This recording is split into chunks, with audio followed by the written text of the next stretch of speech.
Good afternoon to you all. It's my great pleasure, Your Excellency Bjorn Lirdal, to join you in this important evening to do something that I have not looked forward to for a long time, to honor Bill Burns. And so it is my pleasure to be here, and I want to thank the chairman and the president of the Eurasia Foundation, and indeed all of you are here who are friends, followers, and admirers of Bill Burns. My pleasure in doing this is alloyed by the problem of seeing a big hole created in the leadership of American foreign policy. That hole will be filled, but not very easily. And any of us who have had the pleasure of working with Bill and knowing him know how important he has been.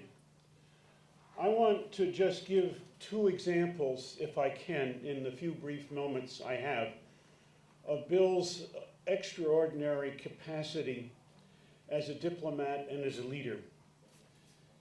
Bill, you may not thank me for saying this, but I can remember 3 or 4 successive Foreign Service days when you were Assistant Secretary for Middle Eastern Affairs.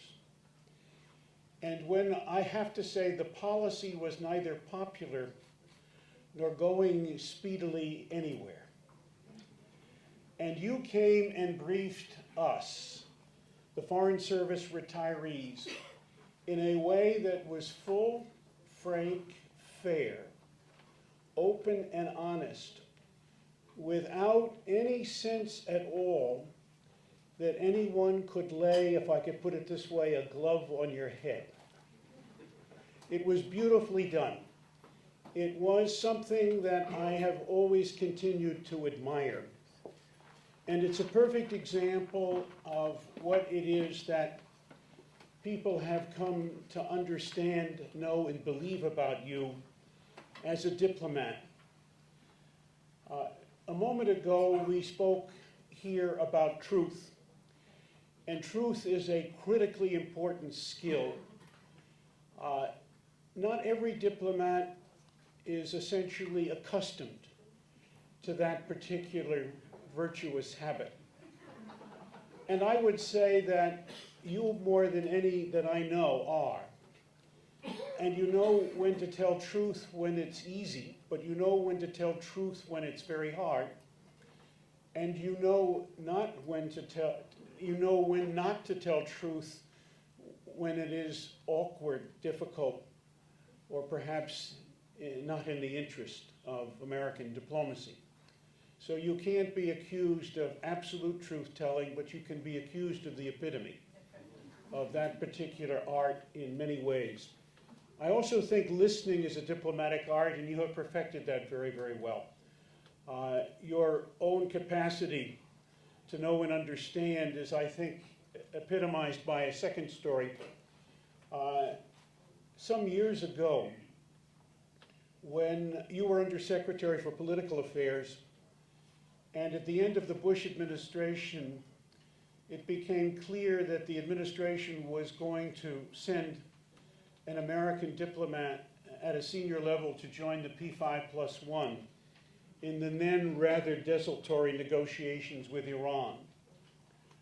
I got several calls from Iranians in Iran. Some I knew and some I didn't know. And I said to them what I say today, that you are the best of the American diplomats, and that Iran was lucky to have you come to the meetings, and very lucky to have you bring your sense of understanding and indeed the importance of the use of diplomacy to find a way to break through the barriers that had then grown up around the US-Iranian relationship.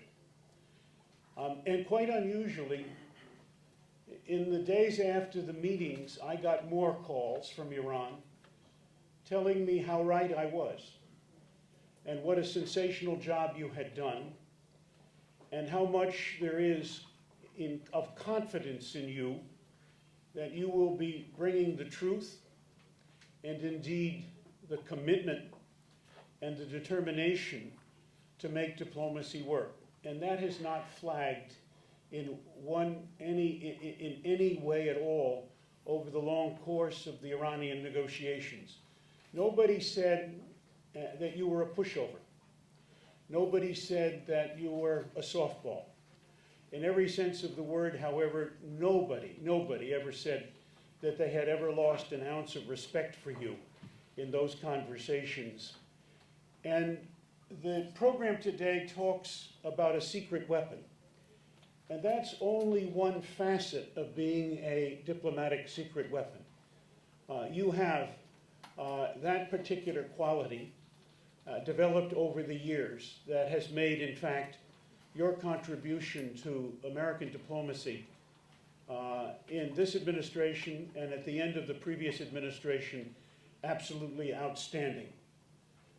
People will know, Bill, that you served in policy planning, that you have a Middle East background as well, that you have Arabic as well as Russian, that you served in Jordan, and I know because I have a certain old fondness for Jordan as well, that you became close to, and indeed, a remarkably important advisor and confidant to King Abdullah.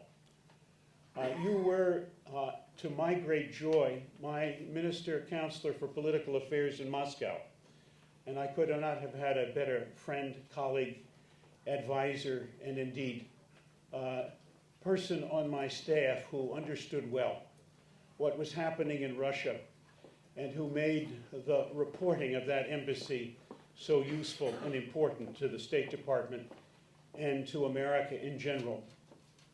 You served as Executive Secretary of the State Department, something I also know a little bit about, and you did so at a time when you played the important balancing role in assuring that the 7th floor of the State Department worked harmoniously, efficiently, and capable under Secretary Albright.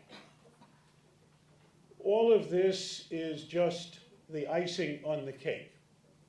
Deep down, you are a remarkable, wonderful human being with an open and indeed engaged attitude. There isn't anybody, I think, in this room who would not want to consider you a friend of the First Order. And in every sense of the word, there is nobody here who believes that you are anything but a diplomat of the First Order. And so along with being a secret weapon, I suppose the phrase has to be a super diplomat. Ladies and gentlemen, this afternoon, it's my special pleasure to be here to introduce a super diplomat who you all know and who really does need no introduction. But the next stage of our program will be a very short film which will appear to the screens on your left here in the room.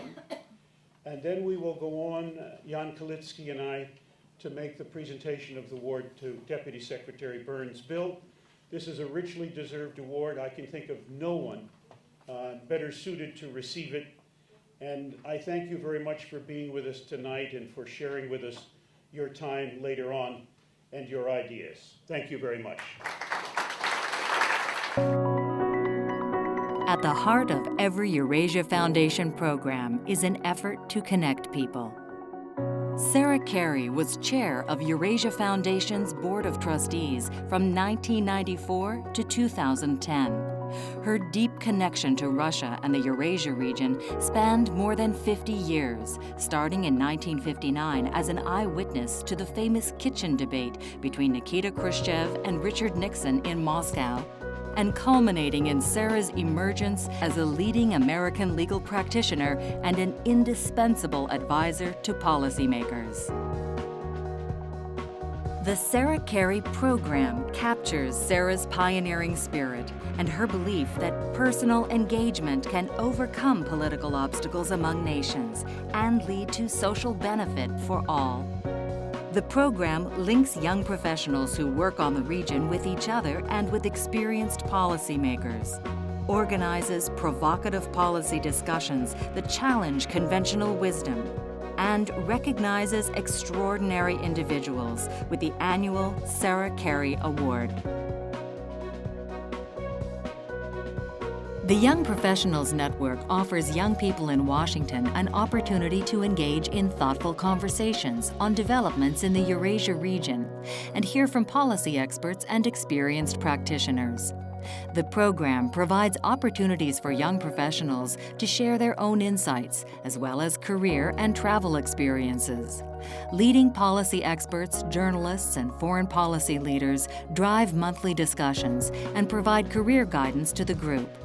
In 2014, Eurasia Foundation selected a diverse group of 30 outstanding participants from a variety of backgrounds in government, nonprofits, the private sector, and academia. Eurasia Foundation organizes a symposium, the Sarah Carey Forum, which examines the mutual benefits of engagement between the United States and the countries in the Eurasia region.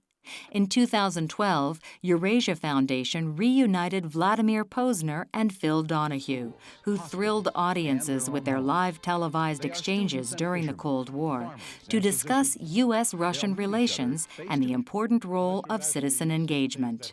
If we want a normal relationship, you've got to understand, you've got to climb up the other guy's belfry, as they say in Russian, and look at the world from that person's view.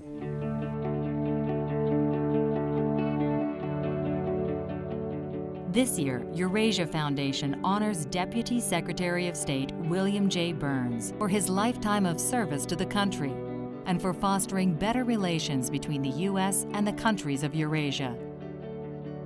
Over the course of a distinguished career spanning more than 3 decades and 10 Secretaries of State, Ambassador Burns has been described as America's secret diplomatic weapon, successfully wrestling with some of the toughest foreign policy challenges our nation has faced. Serving as Deputy Secretary since 2011, Ambassador Burns is only the 2nd career diplomat to reach that rank. Previously, Ambassador Burns served as Undersecretary for Political Affairs and Assistant Secretary of State for Near Eastern Affairs. He was U.S. Ambassador to Russia and Ambassador to Jordan. Ambassador Burns has spent much of his career working to improve America's relationship with Eurasia and the Middle East. He has received 3 Presidential Distinguished Service Awards and a number of Department of State awards recognizing his achievements in peacemaking, conflict resolution, and commercial advocacy. Eurasia Foundation salutes Deputy Secretary William J. Burns for his decades of leadership as one of this nation's top diplomats, in the process bringing Americans and the citizens of many nations around the world closer together. Congratulations to William J. Burns, the 2014 Sarah Carey Awardee.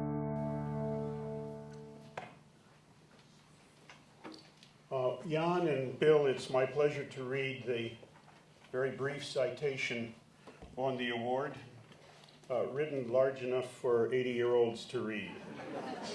For tireless efforts to bring the countries of Eurasia and the United States closer together. Succinct, clear, and obviously apt. Bill, thank you very much.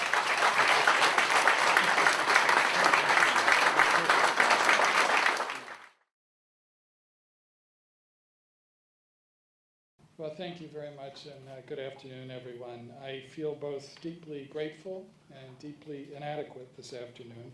I feel especially inadequate joining Ambassador Pickering and Senators Nunn and Lugar as a recipient of the Sarah Carey Award. I know no better diplomat than Tom Pickering and no better models of public service than Sam Nunn and Dick Lugar. It's truly an honor and a privilege to follow in their impossibly large footsteps. And it's truly an honor and a privilege to be back at the Eurasia Foundation, a terrific partner over the past 2 decades. It's hard to believe, and even harder to admit, that I joined the Foreign Service nearly 33 years ago. It was a time of great turbulence in the world, war in the Levant, crisis in the Gulf, and Washington and Moscow locked in a dangerous diplomatic standoff. As I near my retirement, the world's turbulence is eerily familiar, Syria's war in the Levant, crisis in the Gulf, and Washington and Moscow are locked in a dangerous diplomatic standoff. But whenever I feel sorry for myself, whenever I feel tempted to curl up in the fetal position in my nice office in the State Department, I simply recall the courage, skill, and grit of Sarah Carey and her peers, remarkable Americans who refused to wait for governments to see eye to eye, to have a heart-to-heart with people behind the Iron Curtain and beyond our reach. Sarah Carey understood what many of us learned the hard way, that the power of our example often matters more than the power of our preaching, that engagement is not a reward for acquiescence, but the very best source of American leverage, and that promoting things like human rights, rule of law, and press freedom is not just the right thing to do, but the smart thing to do. Sarah understood that societal change in this part of the world is not ultimately about us, and she knew it's not ultimately up to us to determine the pace and scope of reform, but she knew that America and Americans have a critical role to play.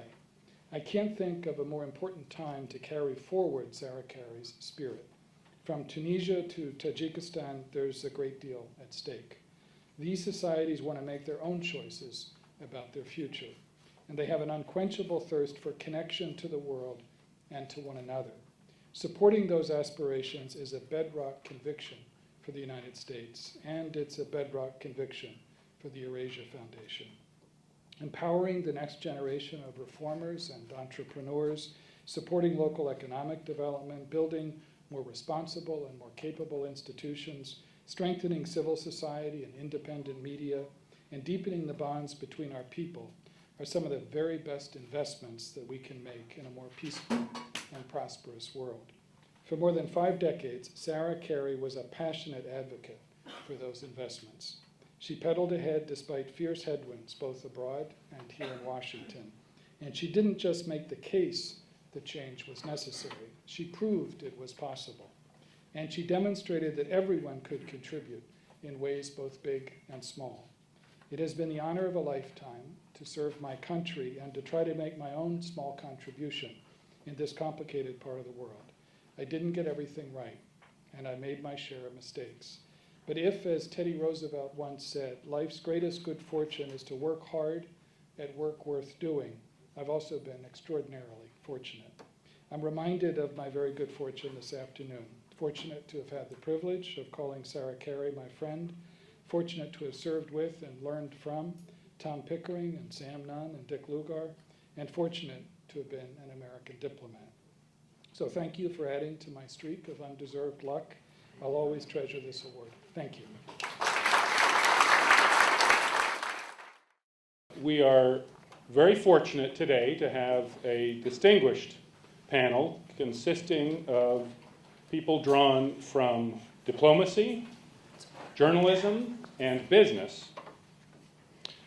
And the panel is moderated by a person with deep knowledge of Russia and the Eurasia region, Susan Glassick. Susan is the editor of Politico, the website and the magazine. Previously, Susan was the editor-in-chief of Foreign Policy, and before that, for 10 years, she was with the Washington Post, where, among other assignments, she was the Moscow bureau chief for 4 years. So I'll turn the microphone over to Susan, and she can introduce the panel. Susan? Thank you very much. Horton, thank you very much, and thank you to the Eurasia Foundation for hosting us all today.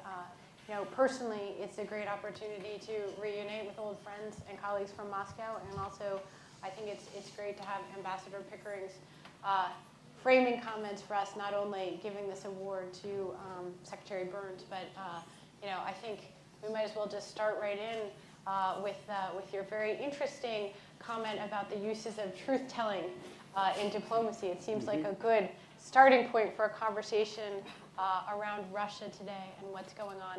Let me just quickly, for the benefit of those of you back there in the audience, give you a sense of who's who in this panel, and we'll jump right into it.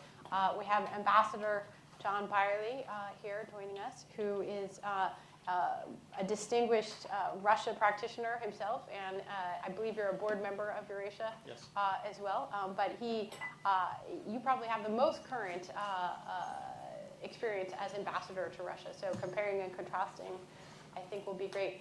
Charlie Ryan is to his left, who was my colleague and friend when we were in Moscow a decade or more ago, and is the chairman right now of UFG Asset Management, and has been doing business in Russia, understanding the arc of the economy there really for the last 2 decades. So it's a great treat to have him with us.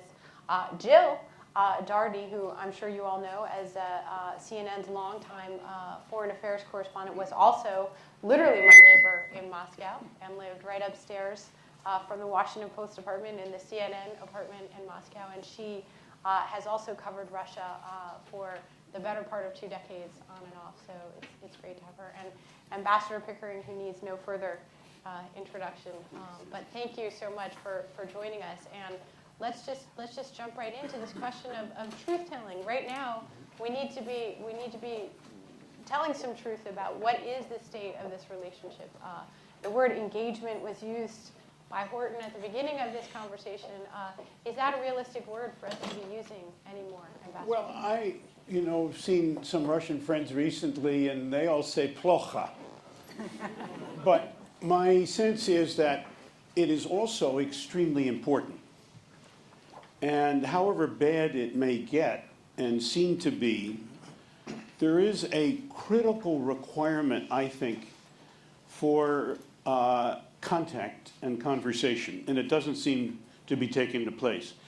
It is no outstanding secret that Barack Obama and Vladimir Vladimirovich Putin are neither compatible nor on the same page nor find each other's company, if I can use a word I use occasionally, gruntling.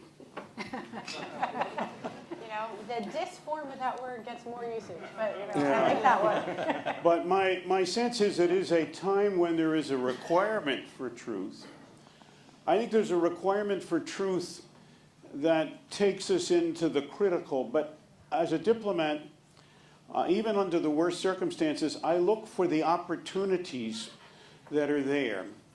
And I think we are now seeing, particularly in the economic sphere, but across politics as well, in a much more serious way, put it this way, the justly deserved bitter fruits of Mr. Putin's obvious misbehavior as a world leader. And some of those are in the economic area. I think we all talk about things like capital flight, lack of foreign direct investment, loss in foreign exchange, serious change in the ruble-dollar exchange rate, almost no growth in the Russian economy as early signs, in effect, of what seemingly was ignored when this, whatever new inspiration it was, came to pass in Mr. Putin's more overt aspects of his foreign policy.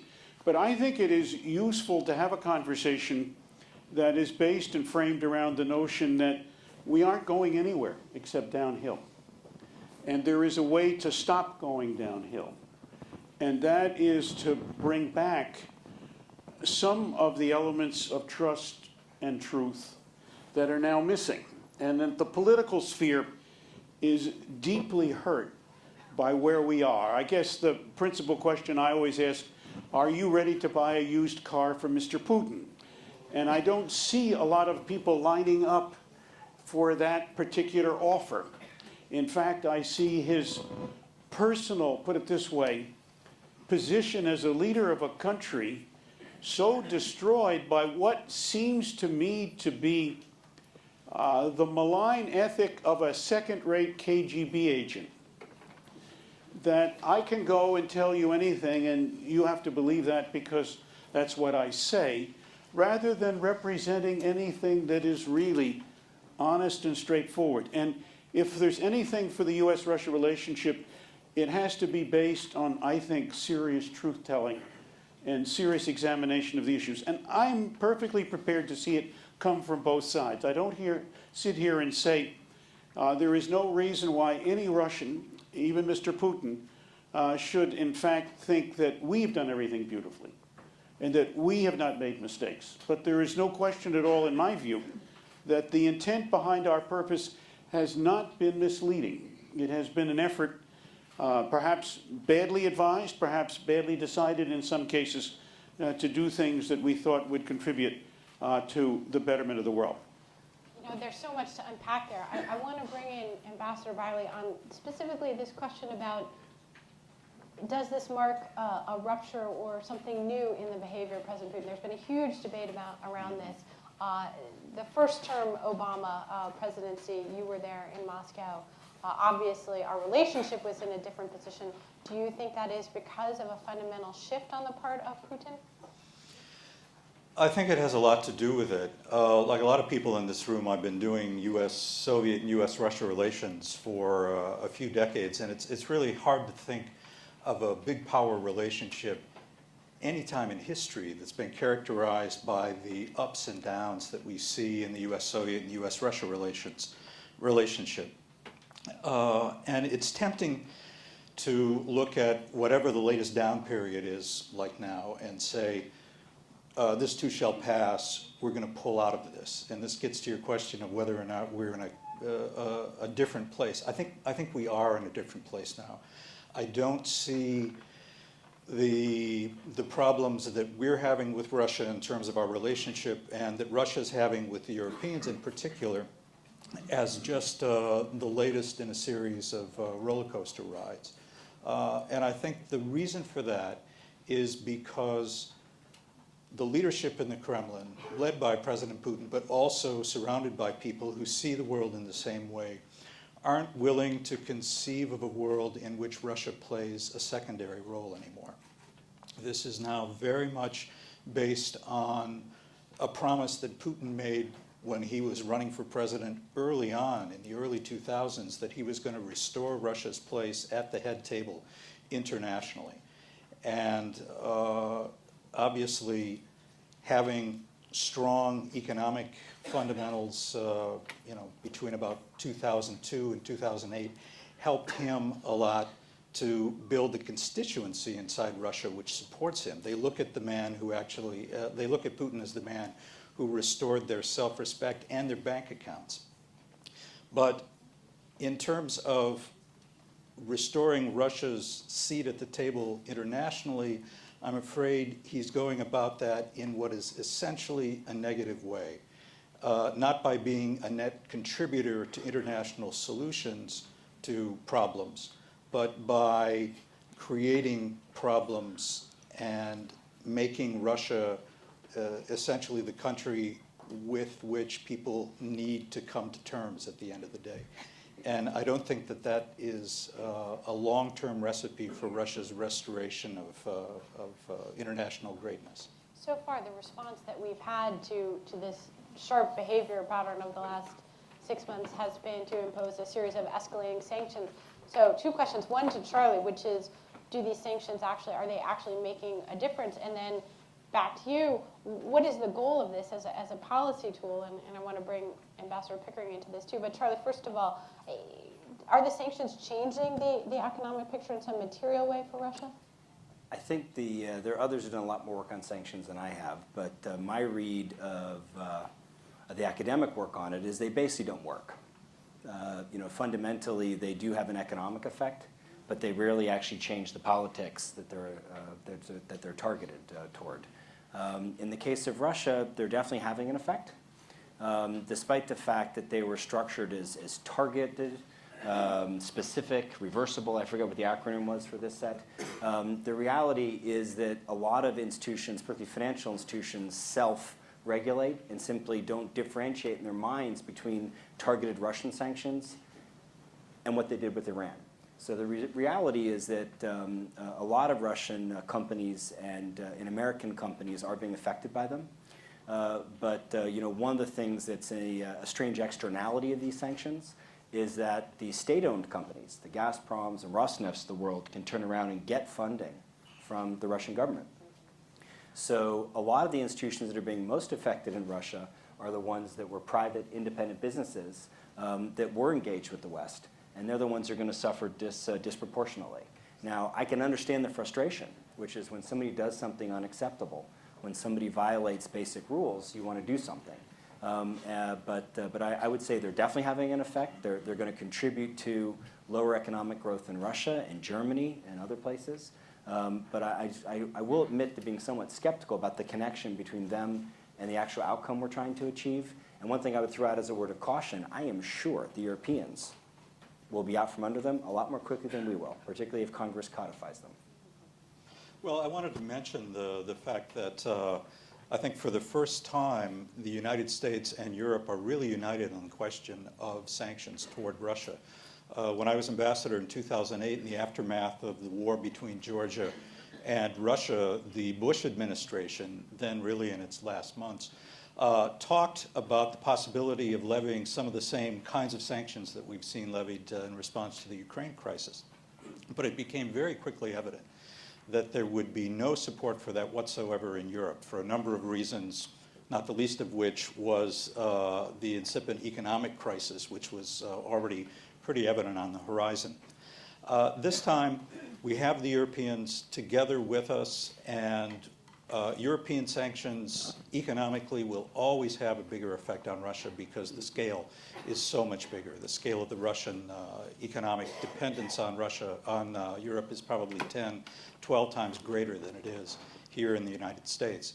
I think the problem that I worry about with sanctions, and Charlie referred to this, is the sanctions that the administration has levied, I think, have been actually quite effective because the administration is able to use them fairly flexibly, fairly quickly, fairly deftly. What I'm concerned about is a draft law which has, I think, been passed by the Senate Foreign Relations Committee, which would codify these administrative sanctions in legal language, which would have a very, very long half-life. This is the equivalent of putting a patient in a straitjacket when really what you need is therapy. And I'm hopeful that, that there'll be an understanding in Congress that this particular situation simply doesn't lend itself to the use of legislative sanctions. I want to get back to that therapy metaphor in a second, and I want to bring you in. But quickly, Jill, you spent a lot of time looking at how different this narrative looks on the ground in Russia, because this actually gets to the question of, are we targeting Putin? Is this a shift in Russia and its policy? What do you think about that? Well, Ambassador Pickering mentioned that both sides are now talking to each other, and when they are, it's indirect and it's through propaganda, media, and a lot of yelling. And I think what you're seeing, and I've been tracking this a lot, is the development of what you could call an ideology at most, probably, but certainly a narrative and an idea that Russia now has, which you also, Ambassador Beyrle, alluded to, which is that Russia is back, Russia counts, Russia can stop things as it used to, but actually Russia can kind of start things, or at least change the equation to a great extent. That Russia is in some ways superior to the West. There's a lot of denigration of Western values. There's also, I think, a newer trend, which reminds me very much of the old Soviet days, unfortunately, of propaganda, where not only does Russia now say what it is, although that's kind of it's not very well defined, but it also denigrates the positions that the United States has, or the West, in terms of democracy and what it means to be a democracy, what it means for the citizens of the West to live in a democratic state. The propaganda, the media right now is monumental. The thrust is very, very strong. And it essentially says that no matter what the West says, it's either a lie or type of a cynical approach. It's just the West giving let's say, a skewed impression of what democracy is about. Usually it boils down to The United States may talk about democracy, but the United States doesn't really believe in democracy. The United States believes in projecting its power around the world, forcing people to think what it thinks, and if they don't, they go after its natural resources and force them to believe it. Russia, on the other hand, depicts itself as a nation that allows all countries of the world to do whatever they want. Speed up that narrative, and you now have, of course, high points would be the depiction of the new government as a Nazi government, et cetera. But I think the danger here is not only that you have central control of the media within Russia and now a very well-funded attempt to speak externally to the world, but in the United States, which doesn't really have that, you still, I think here, find people revert to the old Cold War interpretations of what Russia is about. So there is a lot of talking across each other and not really communicating about anything. It is all in highly emotional black and white terms. So are there options besides sanctions that we should be looking at? Of course, there are options besides sanctions. Should we look at them, I think that's a different story. There's military confrontation, which obviously has within it the seeds of some fairly disastrous complications and difficulties as we go ahead. And, we saw that throughout the history of the Cold War. Why didn't we attack the Russians in Berlin or in Budapest or in Prague? And it seems to me cooler heads prevailed, and over the long term, the situation shifted. It seems to me that much of what we heard, much of what Jill said, what Charlie and John have said about sanctions, in my view, are really correct, that we now have a situation of some very considered, put it this way, confrontation. What is happening is, I think, that in the center of Russia, the sanctions are being helpful in part because just as they were in Iran, Ahmadinejad made huge mistakes in running the Iranian economy. Putin, in my view, has made serious mistakes in not diversifying the Russian economy. So they're playing a role. I think this grabbing for propagandistic lines has helped Putin get his numbers back, which I think is part of this particular equation that can't be ignored. But in the end, will it succeed? Will it make things better?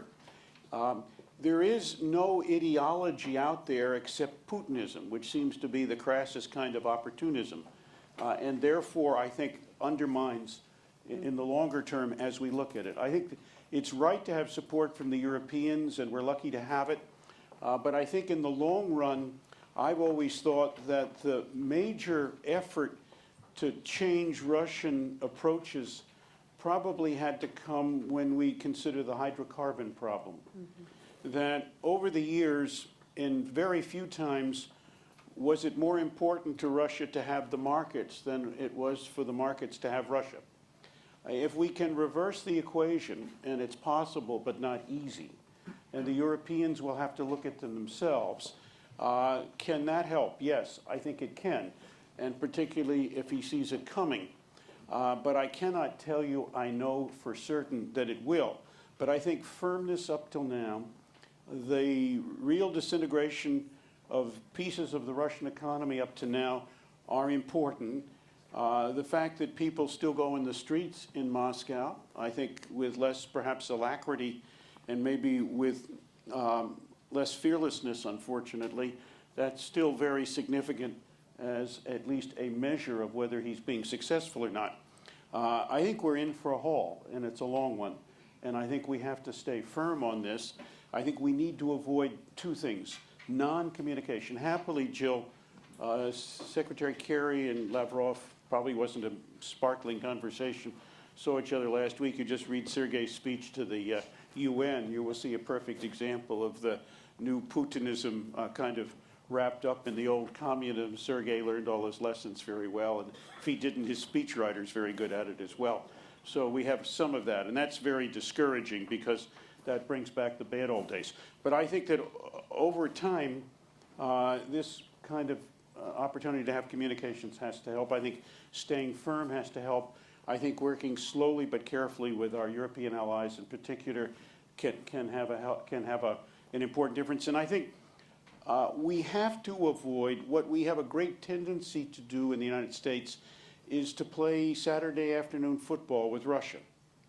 And by that I mean that there has to be a winner or a loser at the end of the game.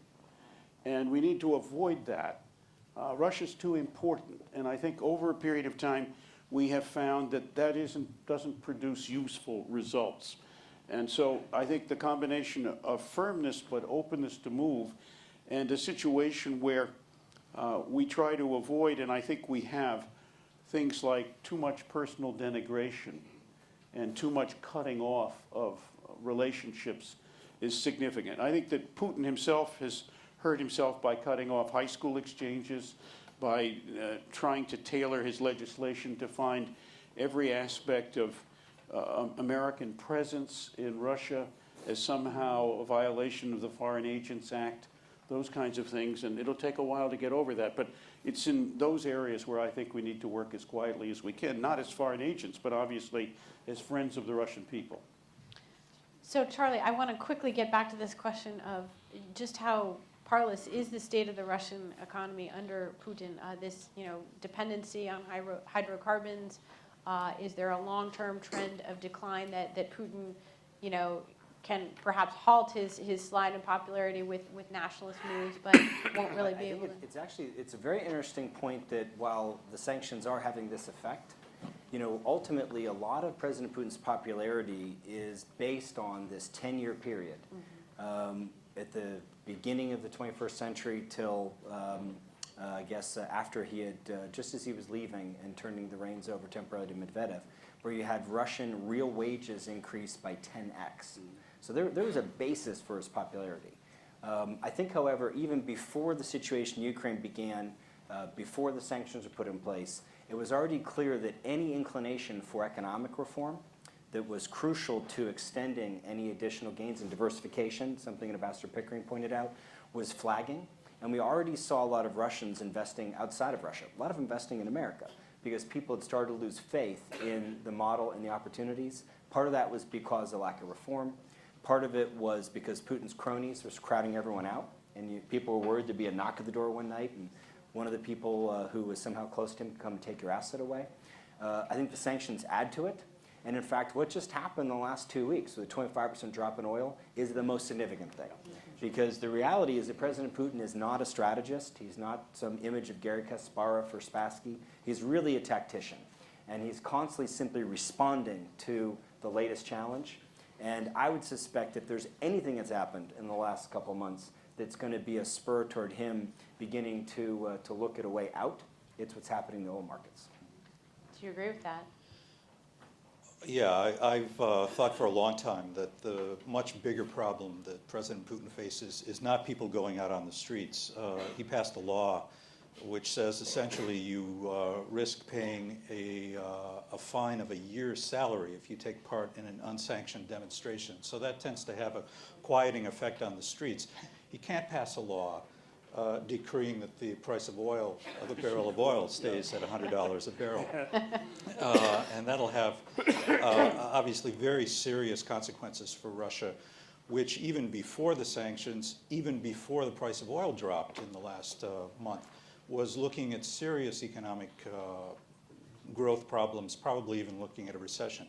But I want to go back quickly to this question of how both countries see each other and how that affects the government's abilities to actually build a relationship. I frankly worry less about the level of anti-Americanism in Russia right now, and it's about as high as I've ever seen it.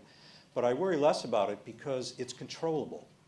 It's not a good thing that the Kremlin has control over the broadcast media, but it allows the Kremlin, when it decides the time is right, to turn that big dial in the Kremlin that's labeled U.S.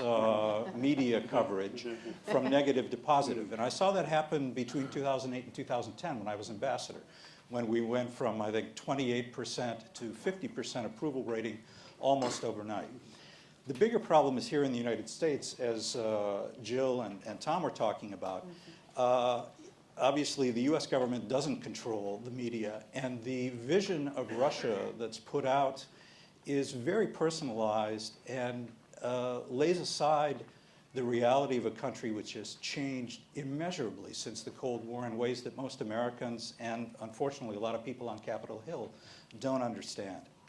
So we need to work especially hard at a time when the relationship between the governments isn't very good, to keep the other fires burning, to keep exchanges going, to keep, even in the middle of economic sanctions, some kind of economic relationship, economic interdependence going. Because at the end of the day, Russia and the United States do depend on each other a great deal, and they're looked on by the rest of the world in a very special way that makes it dangerous for us, I think, to as I believe is happening in this country, to kind of write Russia off and say, well, it really doesn't matter, it's not important to us anymore.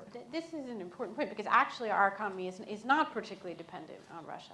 You know, and I mean, am I right in this? This is, we've talked and talked and talked about it, but in reality we haven't. There are a few specific areas. We can't make airplanes without them. You know, we can't go up to they can't frack oil without us, but it's very narrow. The space station has up until now.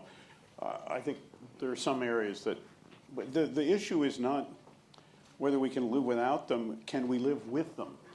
Yeah. Well, and this goes to the question, so you talked about the myth on Capitol Hill. What specifically do you think Washington persists in getting wrong about Russia today? I mean, you know, you talk about personalizing the relationship. Well, there's a sense both in Moscow and in Washington that, in fact, Putin is a system that is highly dependent on Putin, if not quite as dependent as is often depicted. I think we've suffered a lot over the last 5 or 6 years by the lack of congressional travel to Russia. When I was that visited Moscow during that time, London, Paris, even Delhi have 5 or 6 a month sometimes.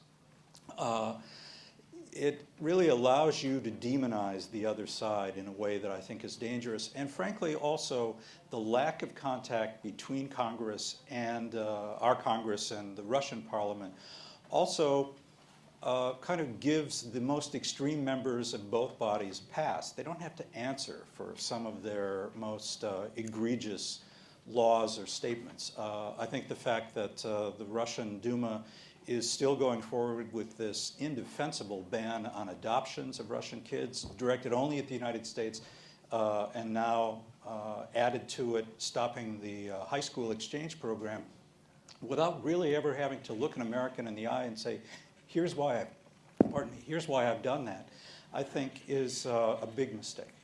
I think there was a period, a quite long period, when we tended, in the rise of China, to dismiss Russia as a player. And we have tended to go toward what I would call incipient bipolarism in our judgment about the world, which is another, I think, serious mistake. I think we are seeing numbers of countries come up, and I think some of this has irritated perhaps Mr. Putin, and that's raised a question. I also think that we haven't yet swung around 20-some years later, 25 years later, to the changes. I still go around the country and I have an opportunity to speak about Russia, and I keep saying the second or third question always begins, the Soviet Union, when they're trying to describe Russia today. But I have to tell you that there is sort of a Russian equivalent, and we've never been able to crack through. And that's the kind of giant in the room of surrounding Russia that's represented by NATO. NATO is not seen as a purely defensive, purely harmless, non-predatory alliance by Russians who look at this question. And to some extent, you know, we've never gotten through with that. I think the enlargement came at a time when they had little they could say about opposing it, but felt deep down, based on their own feelings about the propaganda about NATO that prevailed in the Soviet Union, that this was somehow new tentacles reaching out in a situation where they had gone through the big changes, the separation of the republics, all of those things. Those had their own traumatic effect, and I think it's still there. And I think that we have to be aware of that and take that into account as we go ahead. And I don't know that, in fact, either side has found a way yet to bridge that gulf.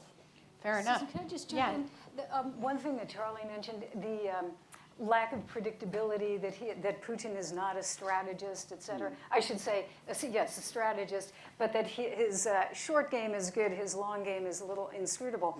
I think this is a very serious problem.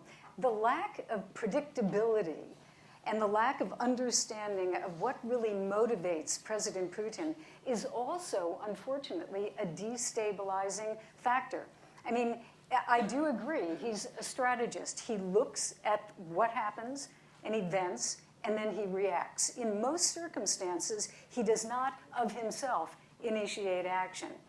That's fine if you want to keep the world wondering what you're going to do next. It's a tactic. I mean, you can use it in sport, you can use it in a lot of different things, but when it comes to serious, will he take over eastern Ukraine? Will he use nuclear weapons? There's a lot of very disturbing talk about nuclear weapons right now, which I thought we'd never get back to. So this is another, I think, highly destabilizing fact based on the lack of knowledge. Charlie, you're dealing with Russian business people. You're dealing with Russian entrepreneurs who are building technology businesses. Is there a big gap between this Russia that we're talking about, which has its echoes of both the Cold War? Model breaks down. If you're talking about the more sophisticated folk, there it's a bit messy.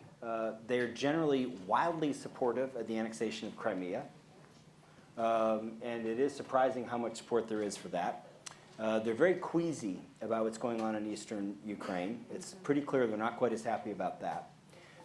They're also very suspicious of NATO. It always surprises me the number of times you'll sit down with, some Russian business person's parents at a family meal, and out of nowhere, because I'm an American, the father will start asking me, why is it the U.S. pays for all of it, and the Europeans pay nothing, and you stick with it? And I say, well, I don't really know, actually, why the Europeans don't pay their share. But there's definitely a peculiar obsession with NATO. Yeah. At a very broad level. In fact, I bet there are a lot more Russians who know what NATO is than most Americans. It's odd, but they're deep, and even among the elite, they're suspicious of it. The flip side is they're deeply disappointed that this engagement with and this opportunity to build lives and institutions and companies that are connected to the West is falling apart, and they're not happy about it. So I want to make sure that we get a chance to get some questions from the audience. So in 1 second, I'll turn to the audience, start to think of some answers. Ambassador Beyrle, we talked a lot about sort of the range of problems of dealing with Putinism and trying to figure out how we should respond. You were there for 2 different administrations that took different courses. Many people have talked about, did the fact that we didn't impose these sanctions in 2008 after the Georgia War have some sort of direct chain to Putin feeling empowered to do what he did with Ukraine this year. What was your experience of that on the ground in dealing with Russians? How much are actions here in Washington in any way affecting outcomes in Russia?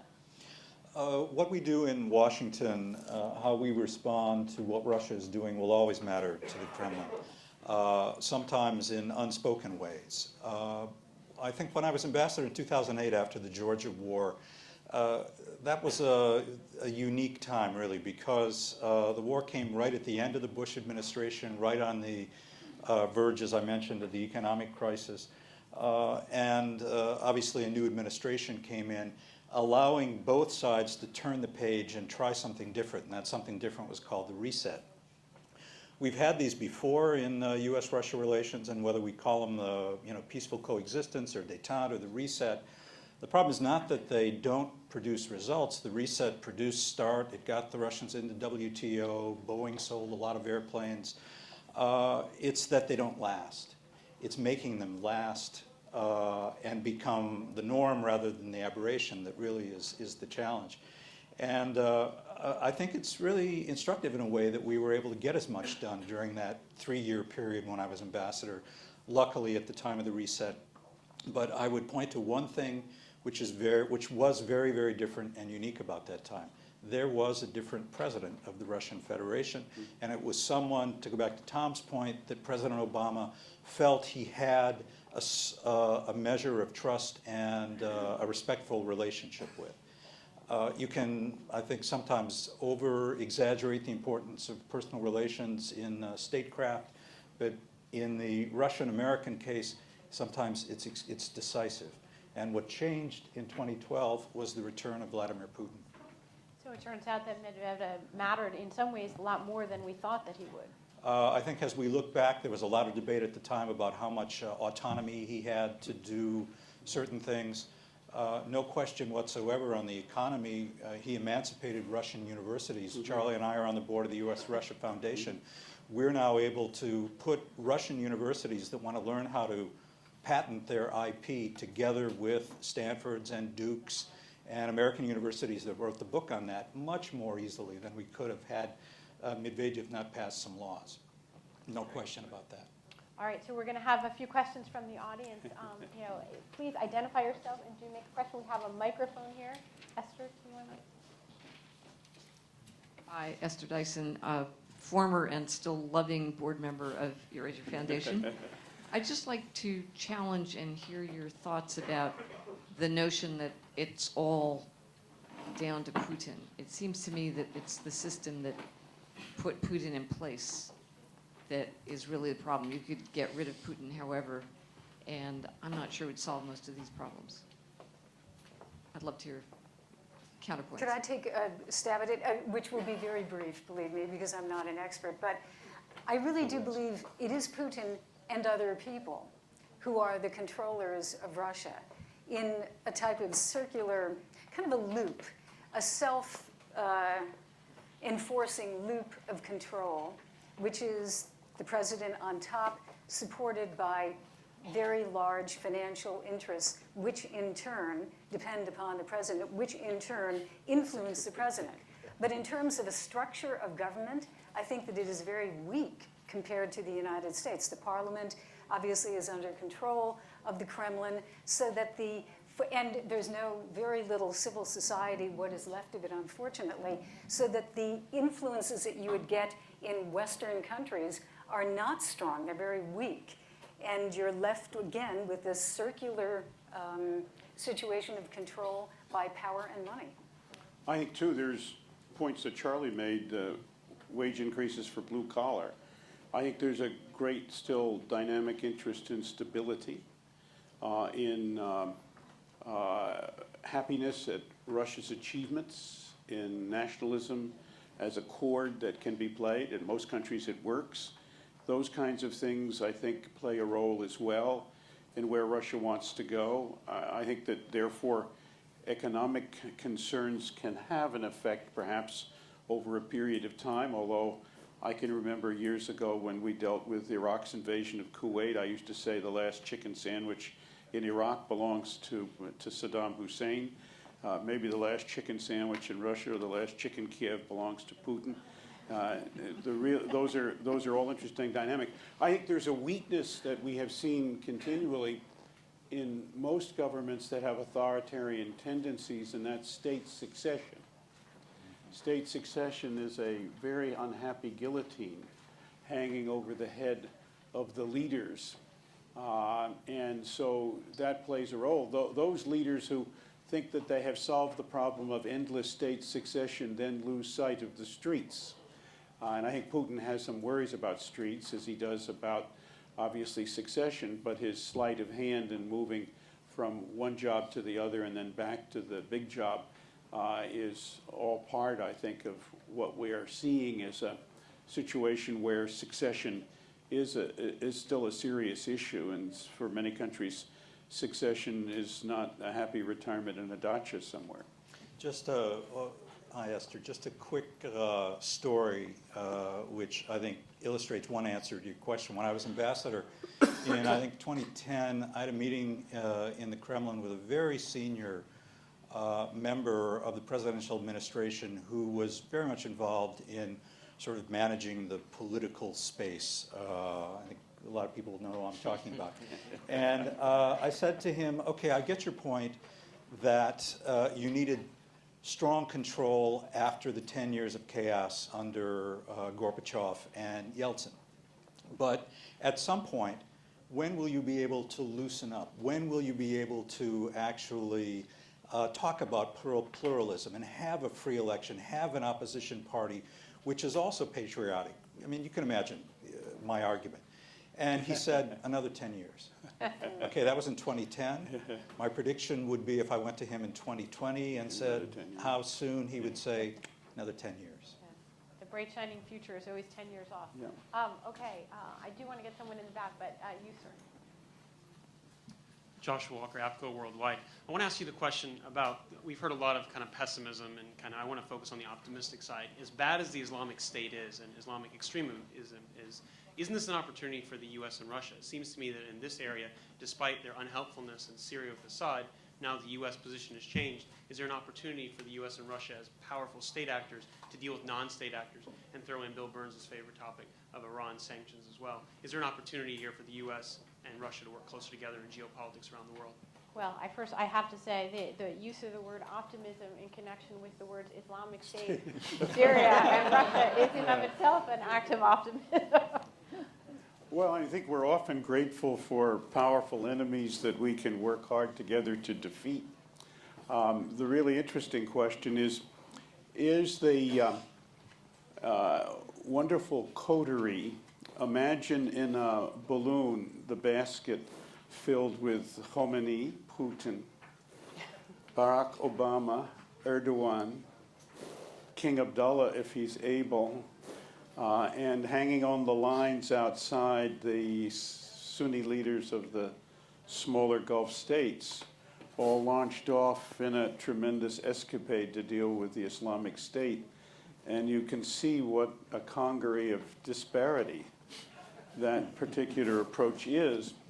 And to some extent, obviously, it is a problem with the policy in dealing with the Islamic State, that we have underneath a large number of countries who've suddenly awakened to its threat and danger, but among them and between them are all these difficult issues. I think the reasonably good news in the Middle East is that as far as Russia is concerned, I have every sense that they're sticking with the negotiations and with the direction on Iran, and that's very important. That they have no real interest in the Islamic State, and it poses a threat to them, more Muslims, obviously, within their population as a percentage and as a raw number than we have, and clearly a sense of concern, and they happen to be closer to the region. And that raises a question. I haven't yet seen it come with respect to Syria, and there's the question of Mr. Assad, and we're in the wonderful position of fighting both evils, if I could put it that way, while both evils are fighting each other. And I'm not sure whether, in fact, in a military sense, this is an appropriate strategic approach, or whether, in fact, in a political sense, it's transcendently important to continue to take that position. But we're sort of hoist on our own petard a little bit on this one. And seemingly we have soft-pedaled Assad for a while.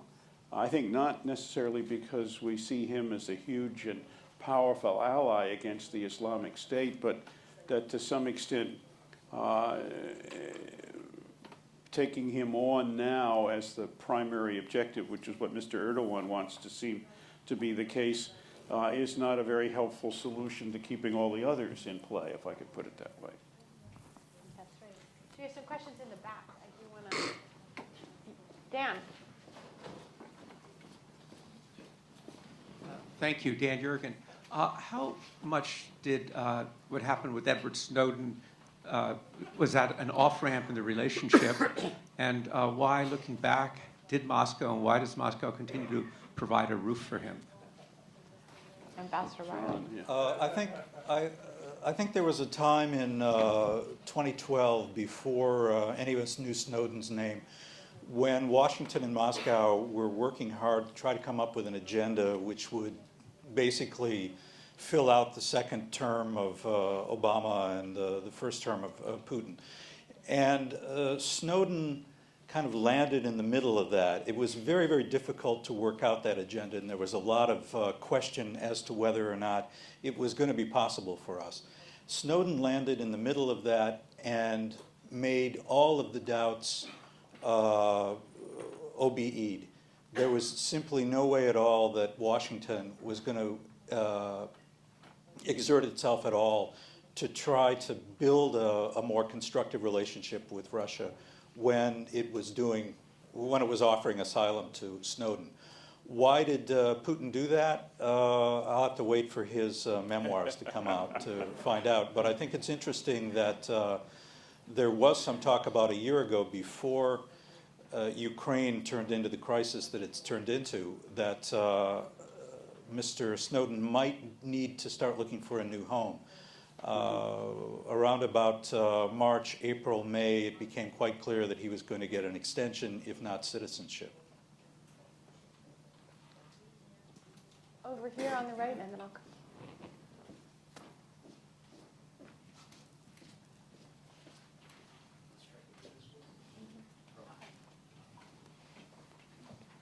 Yulia Boyle, National Geographic International Media. Recently, Putin signed into law amendments limiting the percentage of foreign ownership in Russian media, both in television and print. Would you be able to comment on the consequences of this action for business of media, as well as state of future media in Russia overall? Thank you. Well, the latest concerns Viedomosti, is that what you're talking about primarily? Yeah, just the very latest this week, the reports that one of the best financial journals, which is co-owned, we have Wall Street Journal, the FT, and some others, might be taken over by friends of Putin. I just think that it's going to be the continuing narrowing of the domestic media market, so that everything is pretty much under control of that central message coming from the Kremlin. And it's not like the old days where the gendarmes or the KGB was at the door. A lot of this is very cozy. A lot of this has to do with making a lot of money in the media. TV can be very profitable, and there are cable systems and newspapers, et cetera, that do make some money. But the other side of it, of course, is informational control. It was happening 2 years ago easily. It picked up steam over the last couple of years. And I think now, with Ukraine, with the concern of controlling the message, it is overwhelmingly fast. It is happening very, very fast. Tim, one thing that's fascinating is that, in a funny way as well, back to the day of tactics and strategy, the funny thing about it is that, first of all, the internet's completely free. So the younger generation isn't all that interested in this. And it's very clear that they're getting their news in a very different way than the older generation who watches the Channel 1 programs at night. The second was, I was surprised how quickly everybody already had a scheme to get around it. So the current plan that I know that some of the Western publications have been looking at is changing the ownership, but then simply having some kind of royalty fee paid that means that the economic benefits go disproportionately to the 20% foreign owner. But it is, I think Jill is correct, it is a sign of an attempt to try and be in control, and it belies a certain paranoia and skittishness about any source of information or information that they can't control. And then maybe just one funny anecdote, there is a particularly favored fellow whose holding company seems to always have these media assets plunked underneath him. And a friend of mine, I can be careful to protect the innocent here, who's a real expert guy in maximizing revenue from television, got involved and was very excited with all kinds of plans for how he was going to increase the ad revenue. And went to see the owner. And the owner said, well, I don't really care. My job's just to be the owner, of record. And if you got some ideas about how to actually make this a business, God bless you. But, I'm too busy. All right, this gentleman has been very persistent. It's going to be our last question, because I know standing between the panel, between the cocktail hour is not a good thing. My question concerns Crimea. Crimea appears to be the fly in the ointment to any peaceful settlement. So I'd like to ask the panel, Does it become a frozen conflict? Is there a way to somehow take Crimea out of the solution or make Crimea the center of the solution? I think Crimea is obviously a very long-term problem, and we actually have a model that worked, and it was called the non-recognition policy of the Baltic states. After the Baltics were incorporated into the Soviet Union after World War II, the United States and the Europeans refused to recognize that de jure. De facto, obviously, there are ways around that. I think in this case, it's a little bit different because there's a Ukrainian state which still, as a matter of international law, owns that territory. And there will have to be some negotiation at some point, and I think we're talking decades, certainly years down the road. But what we in the United States and the Europeans and the rest of the world can do is simply not recognize what's happened there, because it's a very clear violation of international law. I think that, too, you've got Abkhazia and South Ossetia and Transnistria, all of which are floating in that kind of atmosphere, that at some point we might see, as John points out, a workout, but I think it's a long way down the road. And when you'll see it, you'll probably know we're on the verge of a slightly different period. Any final words? Crimea, Russian forever? For the foreseeable future. I mean, it is funny that if you implemented the Minsk Accords fully, you still wouldn't address Crimea. But No. you know, maybe just one thing that I had going through my head recently as I was watching some of our politicians talking about Russia was I was thinking about another time when there was a lot of tension. You know, when you had a American president who had a Soviet president lying to him, doing awful things. You know, this is Nikita Khrushchev, you know, building the Berlin Wall, the Cuban Missile Crisis, that terrible summit in Switzerland. And it is interesting that President Kennedy's reaction when he spoke at the UN in September of '63, despite this terrible treatment he'd gotten, was proposed that the United States combine its Apollo program with the Russian space program so that the first people who land on the moon would be a Russian and an American. So maybe just one thought would be that one thing that we've often provided to the world is great statesmanship. And you know, I do think that in this current situation, you know, what the world really needs is some statesmanship to provide the context for figuring out some way to sort this out. And Charlie, that was also paralleled by his American University speech on opening up the whole question of stability in the nuclear arms race, which in itself went to the heart of an issue. And I think it raises a question where we have win-win possibilities that go to the essence, put it this way, of our national interests. We can sometimes make some progress. Whether, in fact, the time is right for that yet, and whether that could happen. That happened after a confrontation, and which, in fact, Mr. Khrushchev stood down and then stood out of power. Well, it's a semi-optimistic, at least, note to end on. We can, So it's either going to be decades, or we're gonna fix it right now. So either one. But thank you.